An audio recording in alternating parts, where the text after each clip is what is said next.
it's me, your friendly neighborhood kid twitch Tara.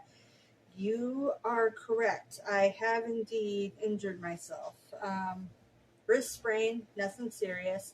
However, part of this video, I might have some stunt double hand people involved. I'll do what I can, but I might be borrowing a friend to help with the actual mixing and so forth. But I'll still be on the video explaining what we're doing. All good. All right, so as always, welcome. It is nice to see your faces again. And for those of you that are new, hello. Thanks for coming. Feel free to like that button just down below this video if you like the video. And please feel free to leave comments. I love hearing how what people think about the recipes, or if they have other ones they wish for me to try and do a video on them. That is super cool. So let me know, and hit that subscribe bell, that little tiny bell, and the little button that says subscribe, so you don't miss out on any foodie friend content. We do new videos once a week. Woo-hoo! And today we're doing a main dish. So today's pork and kale soup. That's right. This helps for those that are like, kale, it's so rough. When it's cooked in the soup, it softens and is sometimes easier on the palate for those that have texture issues. So let's go over the recipe, shall we?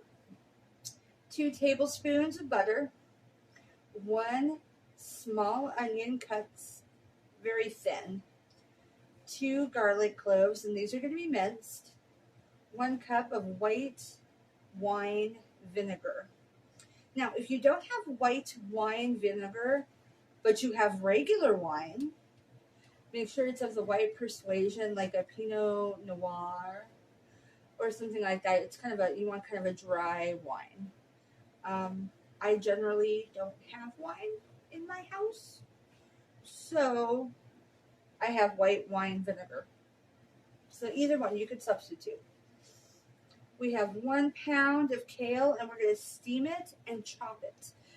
If you were doing your kale fresh, chop it first, then steam it. Okay? Just because it's a little easier. And easier for the steaming because they're such large leaves most of the time. You're going to do 2 quarts of chicken stock, also known as 4 cups, 3 tablespoons of soy sauce, 2 teaspoons of sesame seed oil, 1 sweet potato, and you're going to peel it. And when I say peel it, I mean first take off the skin. We're not using the skin. Peel the whole thing with like a potato peeler, thin slices, or you can use the cheese grater that has that thin slice option on the side. And they're just going to make them so that they're no more than yay thick. 1 pound of ground pork, 2 tablespoons of lemon juice, 2 teaspoons of sugar or sugar substitute, 1 tablespoon of olive oil, extra virgin if you've got it. And then the last one, both of these are 1 cup each. So 1 cup of artichokes. And you're going to mince those also. Artichoke hearts, that is. They usually come in the stores like in a can or in a jar. And then also 1 cup of mushrooms. And we're going to mince these also. So canned mushrooms, you could do it with fresh, but you're going to have to cook it down first. For that reason, I'd recommend doing the canned mushrooms and then just mincing them. All right, and for my foodie friends that are the metric persuasion, I got you covered. All right, here we go. La la la la la la la la la la la la la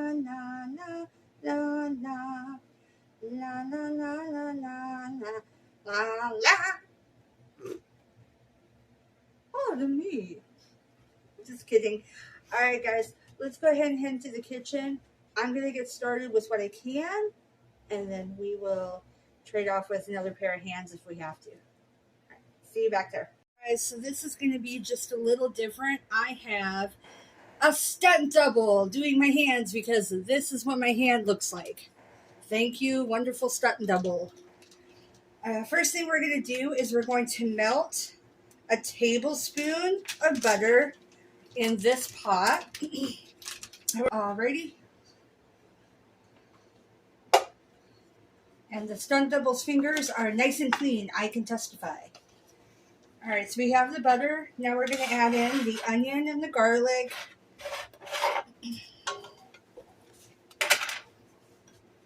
As you can see, it's all lightly, thinly sliced onion. We got the garlic next. Oh, thank you so much. Oh my gosh, it's like a whole crew working. Oh, so wonderful. And the artichoke hearts.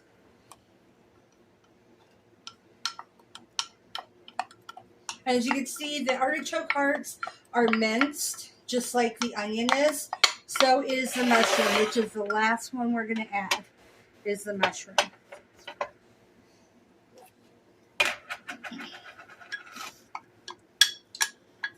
The reason for the mincing is that way we don't have such large pieces, because the kale is going to be a decent size, and so is the meat.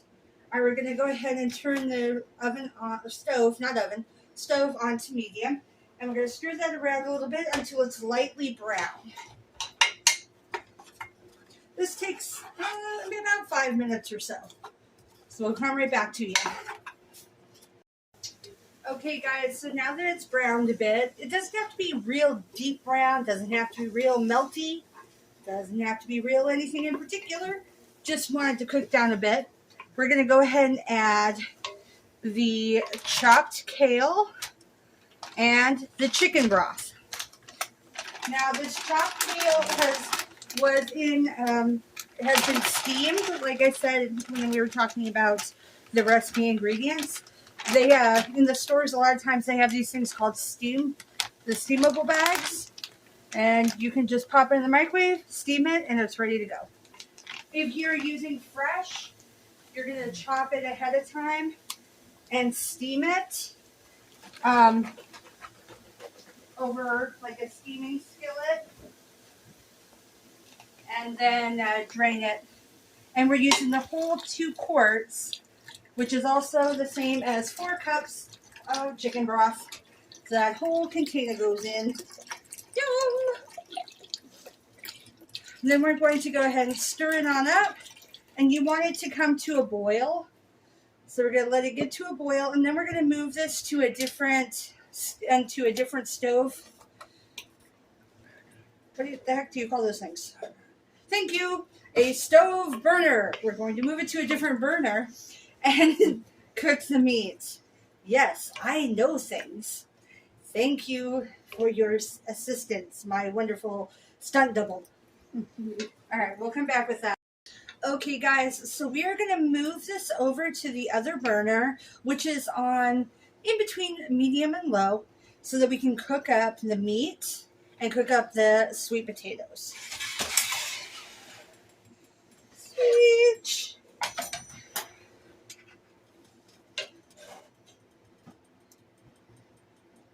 And we can use the same spatula because, hey, this meat's going in anyway.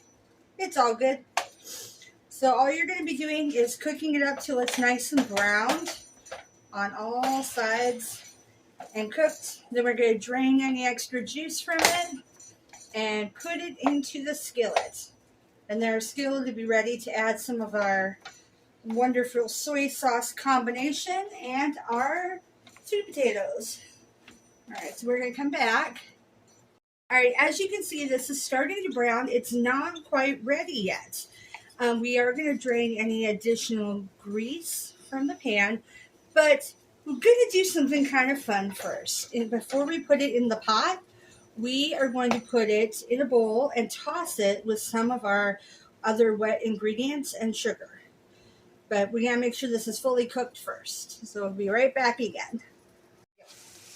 It's playing now. Okay, so we are ready. It looks like there isn't really much in the way of grease, which is wonderful. so we really won't have to do any draining. We are going to now put it in a little bowl, and we're going to add in a cup of our mix. So our mix is the olive oil, sesame seed oil, soy sauce, lemon juice, and we're going to add in our sugar, and we're just going to toss it with the meat, kind of get a little bit of a crusting over the meat. All right, so we're going to pour in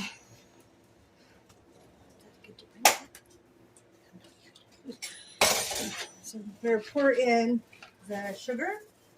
Thank you, stunt double hands number 2, and 1 cup.